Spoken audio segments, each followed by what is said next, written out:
কিন্নি, কোথায় গেলে? একটু পানি দাও দেখি। গলাটা শুকিয়ে কাঠ হয়ে গিয়েছে আমার। যা গরম পড়েছে।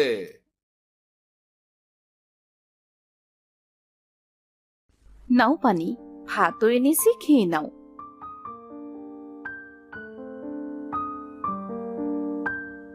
এ কি গিন্নি, সকালে তো পান্তা ভাত আর কাঁচামরিচ দিয়ে ভাত খেলাম, এখনো পান্তা ভাত আর কাঁচামরিচ? এটা যে কপালে জুটেছে সেটাই অনেক। পাশের বাড়ির ভাবির কাপড় পরিষ্কার করে দিয়েছিলাম, আর সেই জন্য এই পান্তা ভাত আর কটা কাঁচা মরিচ দিয়েছে, তাই তো খেতে পারছো। আর না হলে যে আজ না খেয়েই থাকতে হতো। কি করব গিন্নি, কাজ তো কম করছি না, তবুও যে কেন কষ্ট পিছু ছাড়ছে না বুঝতে পারছি না। মনে হচ্ছে এক্ষুনি বৃষ্টি নামবে, তাড়াতাড়ি জ্বালানিগুলো তুলে নি। মা, আমি তোমায় সাহায্য করি জ্বালানি তুলতে। তাড়াতাড়ি কর মা, অনেক কষ্ট করে জঙ্গল থেকে জ্বালানি কুড়িয়ে এনেছি। এগুলো ভিজে গেলে যে আজ আর রান্না করতে হবে না। মা, দুদিন ধরে পেট ভরে কিচ্ছু খাইনি, খুব খিদে পেয়েছে মা। আজ একটু বেশি করে ভাত রান্না করো না, পেট ভরে খাবো। এত কষ্ট করেও সংসার চালাতে পারছি না, মেয়েটার মুখে দুবেলা ভাত তুলে দিতে পারছি না। হে বিধাতা, তুমি একটা ব্যবস্থা করে দাও, একটা ব্যবস্থা করে দাও।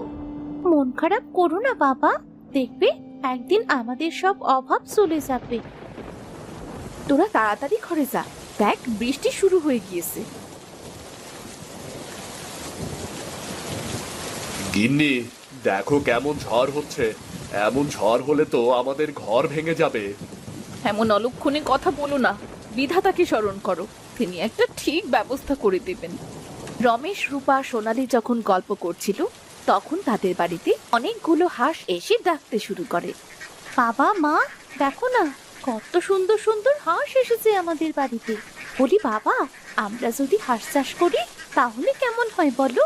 হাঁস যখন বড় হয়ে ডিম দেবে, তখন আমাদের আর না খেয়ে থাকতে হবে না। কথাটা তুই মন্দ বলিসনি রে মা, কিন্তু হাঁস কেনার মতো টাকা যে আমার কাছে নেই রে। বাবা, আমরা সবাই মিলে পরিশ্রম করব, টাকা জোগাড় করব। সে সময় হলে দেখা যাবে। তোরা এবার থামতো, বলি শুনছো? দেখতে দেখতে তো সন্ধে হতে চললো, বৃষ্টি থামার তো কোনো নাম গন্ধও নেই। তবে কি আজও না খেয়ে থাকতে হবে? গিন্নি, ঝড় কম হয়ে গিয়েছে, আমি বাজারে যাচ্ছি কাঠগুলো বিক্রি করতে। কিন্তু বাবা, বাইরে তো অনেক জোরে বৃষ্টি হচ্ছে, এই বৃষ্টির মধ্যে তুমি কেমন করে বাজারে যাবে? আবার কিছুই হবে না। গিন্নি, তুমি ছাতাটা নিয়ে আসো দেখি।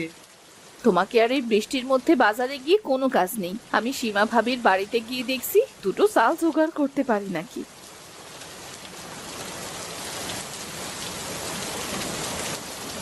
এই বলে রূপা একটা ছাতা নিয়ে সীমাদের বাড়িতে যায়, আর সীমাকে সব খুলে বলে। বলি আপনার জন্য কি আমি চাল নিয়ে বসে আছি নাকি? প্রতিদিন কিছু না কিছুর জন্য তো আসতেই থাকেন।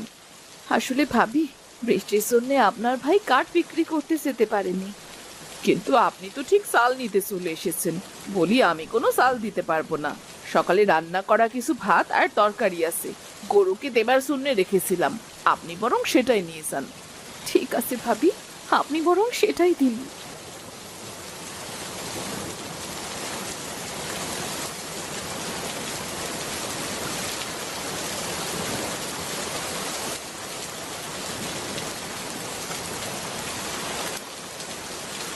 ওগো, চাল কি পেলে?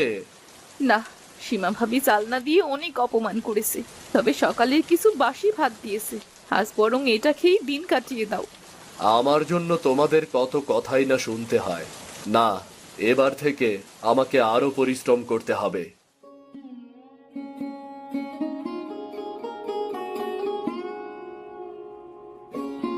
বাবা, কোথায় যাচ্ছ তুমি? তোর কাশেম চাচার ক্ষেত পরিষ্কার করতে যাচ্ছি রে। আমিও যাব বাবা, তোমার সাথে আমিও যাব। কাশিম চাচার ক্ষেতের পাশেই তো নদী, নদীর উপর অনেক রকম শাক পাওয়া যায়, আমি সেগুলো তুলবো। তুমি বাজারে গিয়ে বিক্রি করো বাবা। তোকে কষ্ট করতে হবে না মা, তুই খেলতে যা। না বাবা, আমি টাকা গুছিয়ে হাঁস কিনতে চাই।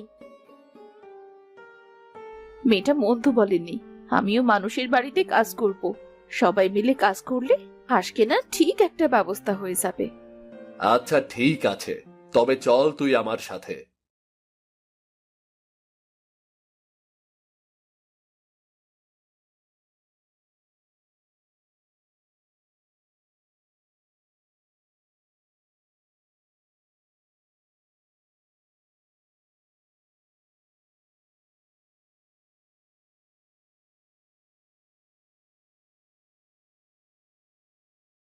মালতী মাসি, আমার কাজ শেষ গো। যদি টাকাটা দিতে তবে চলে যেতাম গো। এই নাও তোমার টাকা। আজ তুমি আমার অনেক বড় উপকার করলে। শরীরটা যে আমার বড্ড খারাপ, উঠতেই পারছি না। তুমি না এলে গরু তো না খেয়েই থাকতো। আমারও টাকাটা দরকার মাসি। আসলে মেয়েটা জেদ ধরেছে হাঁস পুষবে, কিন্তু হাঁস কেনার মতো তো টাকা নেই, তাই আর কি। এটা তো খুব ভালো কথা। একবার যদি অনেকগুলো হাঁস কিনতে পারো তবে তোমাদের আর অভাব থাকবে না। দোয়া করো মাসি, আমি আসি তবে। বাবা, তুমি তাহলে ক্ষেতটা পরিষ্কার করো, আমি নদীর ওপর থেকে শাকগুলো তুলে নিই। এই বলে সোনালি যায় নদীর পাড়ে শাক তুলতে, আর রমেশ এদিকে ক্ষেত পরিষ্কার করতে থাকে।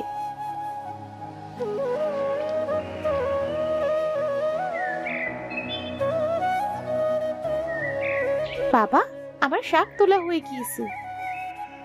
ঠিক আছে, আমারও ক্ষেত পরিষ্কার করা শেষ। তোর কাশেম চাচার কাছ থেকে টাকাটা নিয়ে আসি। টাকা আনতে যেতে হবে না, এই নাও তোমার টাকা ভাই। ঠিক আছে ভাই, দরকার পড়লে আবার ডাক দিয়েন।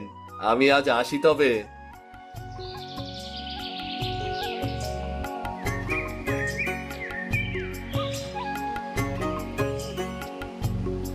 গিন্নি, ও গিন্নি, কোথায় গেলে? আমি বাজারে যাচ্ছি শাক বিক্রি করতে। দাঁড়াও, আমার কাছেও কিছু টাকা আছে। আজ কাজ করে পেয়েছি, এই টাকাও নিয়ে যাও। যদি কম দামের ভেতরে হাঁস পাও তবে কিছু হাঁস নিয়ে এসো। ঠিক আছে গিন্নি। এই বলে রমেশ শাক বিক্রি করতে বাজারে চলে যায়।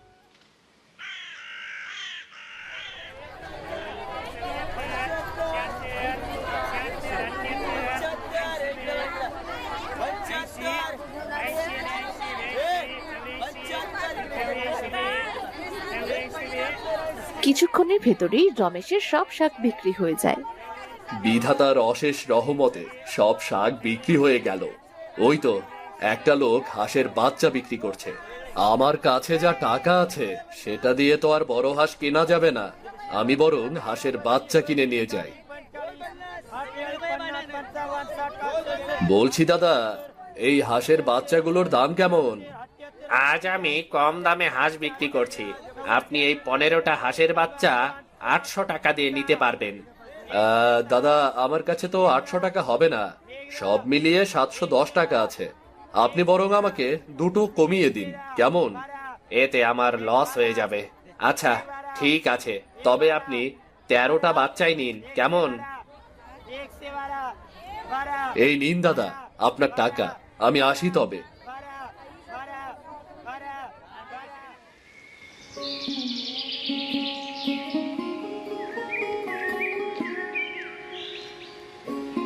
বাবা, তুমি হাঁসের বাচ্চা এনেছো? আমার খুব আনন্দ হচ্ছে বাবা। আমাদেরও আজ থেকে অনেক হাঁস হলো। ওগো, এতগুলো যে হাঁসের বাচ্চা আনলে, তা এত হাঁস বড় হলে তুমি রাখবে কোথায়? আর তাছাড়া ওদের জন্য খাবার এনেছো, আজ ওদের কি খেতে দেবে?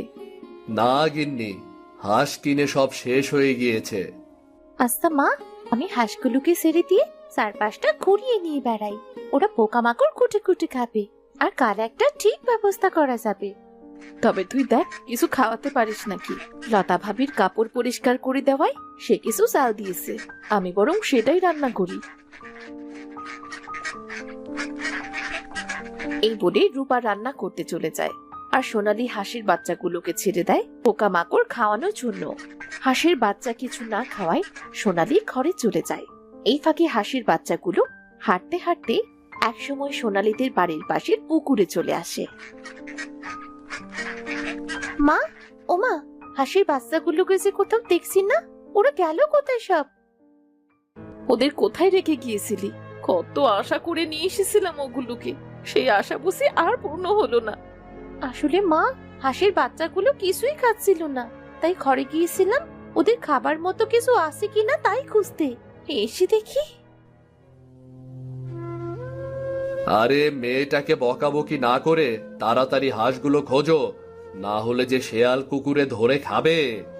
তারা সবাই মিলে হাঁসের বাচ্চাগুলো খুঁজতে শুরু করে। হঠাৎ সোনালি দেখে তাদের বাড়ির পুকুর পাড়ে তাদের হাঁসের বাচ্চাগুলো ঘাস খাচ্ছে। মা, বাবা, ওই তো আমাদের হাঁসগুলি পুকুর পাড়ে কি সুন্দর করে ঘাস খাচ্ছে। আরে তাই তো।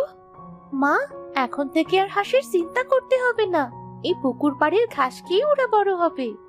কথাটা মন্দ বলিসনি, কিন্তু ওদের কোথায় রাখবো? তেমন জায়গাই তো নেই। কেন বাবা, তুমি এই পুকুর পাড়ে হাঁসগুলোর থাকার জায়গা করে দাও। তাছাড়া এই পুকুর তো আমাদেরই, এখানে হাঁস পুষলে অনেক ভালো হবে, ওদের গোসল করতেও সুবিধা হবে। বলি আমরা বরং এই পুকুরে ছোট ছোট মাছ ছাড়বো। শুনেছি মাছ খেলে হাঁস অনেক বড় হয় আর তাড়াতাড়ি ডিম পাড়ে। হাঁসগুলো ভালোভাবে বড় করার জন্যে আমাদের সবাইকে অনেক পরিশ্রম করতে হবে। মা সোনালি, হাঁসের বাচ্চাগুলোর পেট ভরে গিয়েছে, আজ এদের বাড়িতে নিয়ে চল। কাল ওই পুকুর পাড়েই আমি হাঁসের জন্য ঘর বানিয়ে দেব। ঠিক আছে বাবা।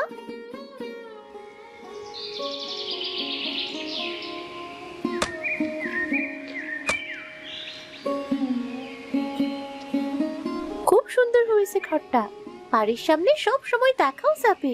পুকুর পাড়টাও খুব ঠান্ডা, হাঁসগুলোর কষ্ট হবে না। হ্যাঁ রে মা। আচ্ছা, আমি শাক তুলে বিক্রি করতে যাচ্ছি। গিন্নি, তুমি দেখো কারো বাড়ি কাজ পাও কিনা। কিছুদিন কষ্ট করে পুকুরে কিছু ছোট মাছ ছাড়বো, যাতে হাঁসের খাবার কষ্ট না হয়। বড় হলে কি আর শুধু ঘাসে হবে? আচ্ছা ঠিক আছে, তবে আমি যাচ্ছি। সোনালি মা, তুই তোর বাবার সাথেই যা।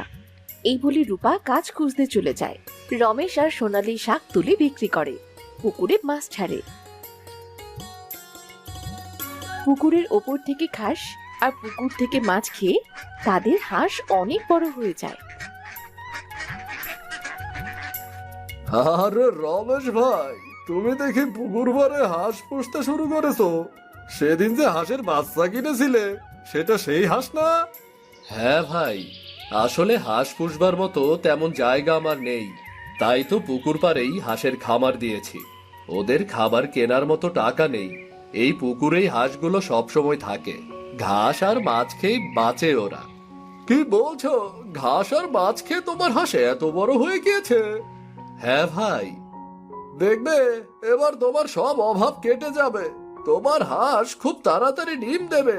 আমি আসি তবে। রিতম সেখান থেকে চলে যায়। কেটে যায় আরো কিছুদিন। একদিন সকালে খামারের দরজা খুলতে গিয়ে সোনালি দেখে তাদের 2টা হাঁস মারা গিয়েছে আর বাকি হাঁসগুলো সব অসুস্থ। হাই হাই হাই, এই কি সর্বনাশ হলো! বাবা, মা, দেখো আমাদের সব শেষ হয়ে গেল। কি হয়েছে? অমন করে কাঁদছিস কেন? আমাদের 2টো হাঁস মারা গিয়েছে, বাকি একটা হাসপাতে সবগুলো অসুস্থ, মনে হচ্ছে বাঁচবে না। কত কষ্ট করে না খেয়ে কত আশা নিয়ে হাঁসগুলো পুষেছিলাম, একটু সুখের মুখ দেখবো বলে, আর বিধাতা বুঝি আমার কপালটাই ভেঙে দিল। বাবারে, তোদের দেখে অনেক হাঁস, তা আমায় একটা হাঁস দিবি? অনেকদিন হাঁসের মাংস খাইনি। আসলে বুড়িমা, আমাদের হাঁসগুলো যে অসুখ করেছে। ওই তো, ওই ভালো হাঁসটা আমায় দিবি? ওই একটি হাঁসই ভালো আছে, তুমি যেহেতু চাইছো, তবেও হাঁসটা তুমি নিয়ে যাও।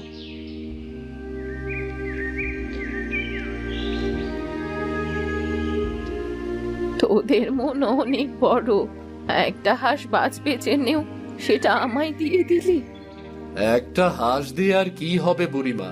কত কষ্ট করে জায়গা না থাকায় পুকুর পাড়ে হাঁস পুষেছিলাম। জানি না কি হলো সব হাঁসের, সব অসুখ করেছে। পুকুর পাড় তো ভেজা স্যাঁতসেঁতে জায়গা, পুকুরের পাড় থেকে একটু দূরে খামার করতে পারতি বাবা। এমন স্যাঁতসেঁতে জায়গায় তো হাঁসের অসুখ করবেই। হাঁসেরা পানিতে থাকে ঠিকই, কিন্তু রাতে তো তাদের শুকনো জায়গার দরকার। কি করব বুড়িমা, এই জায়গা ছাড়া আমার যে আর কোনো জায়গা নেই। এই হাঁসগুলো আমার শেষ সম্বল ছিল গো বুড়িমা, আমার শেষ সম্বল ছিল। কাঁদিস না বাবা, এই ওষুধ তোর সব হাঁসেদের খাইয়ে দে, দেখবি সব হাঁস ভালো হয়ে যাবে। আর 2 দিনের ভেতর হাঁস ডিমও দিতে শুরু করবে। তুমি সত্যি বলছো বুড়িমা? হ্যাঁ রে দিদি ভাই, এখন থেকে আর কোনোদিন তোদের হাঁসের অসুখ করবে না, ডিম দেয়াও বন্ধ করবে না। এটা আমাকে এই হাঁসটা দেবার উপহার। তবে একটা কথা, এই খামারে কুড়ো দিবি, তাহলে খামারের ভেতর আর পানি থাকবে না, আর হাঁসগুলো একটু আরামে থাকতে পারবে। বুড়িমা, তোমার কাছে যে আমরা ঋণী হয়ে গেলাম, তোমার এই উপহার আমরা কোনো দিনও ভুলবো না। এইসব কথা পরে হবে, আগে হাঁসগুলোকে ওষুধ খাইয়ে দে। বুড়ির কথা মতো সোনালী, রূপা আর রমেশ সব হাঁসগুলোকে ওষুধ খাইয়ে দেয়। বুড়ির দেয়া ওষুধ খাওয়ানোর সাথে সাথে হাঁসগুলো সুস্থ হয়ে ওঠে। রমেশ খুশি হয়ে যখন বুড়িকে এই কথা বলতে যায়, পেছন ফিরে দেখে বুড়ি সেখানে নেই। এ কি, বুড়িমা কোথায় গেল? বুড়িমা, বুড়িমা! বাবা, উনি মনে হয় চলে গিয়েছেন বাবা। তবে বুড়িমা আমাদের অনেক উপকার করলেন। ওই বুড়িমা মনে হয় জাদু জানেন। যাই হোক, আমাদের বাড়িতে কুড়ো আছে, আমি বরং কুড়ো এনে হাঁসের খামারে দিয়ে দিই।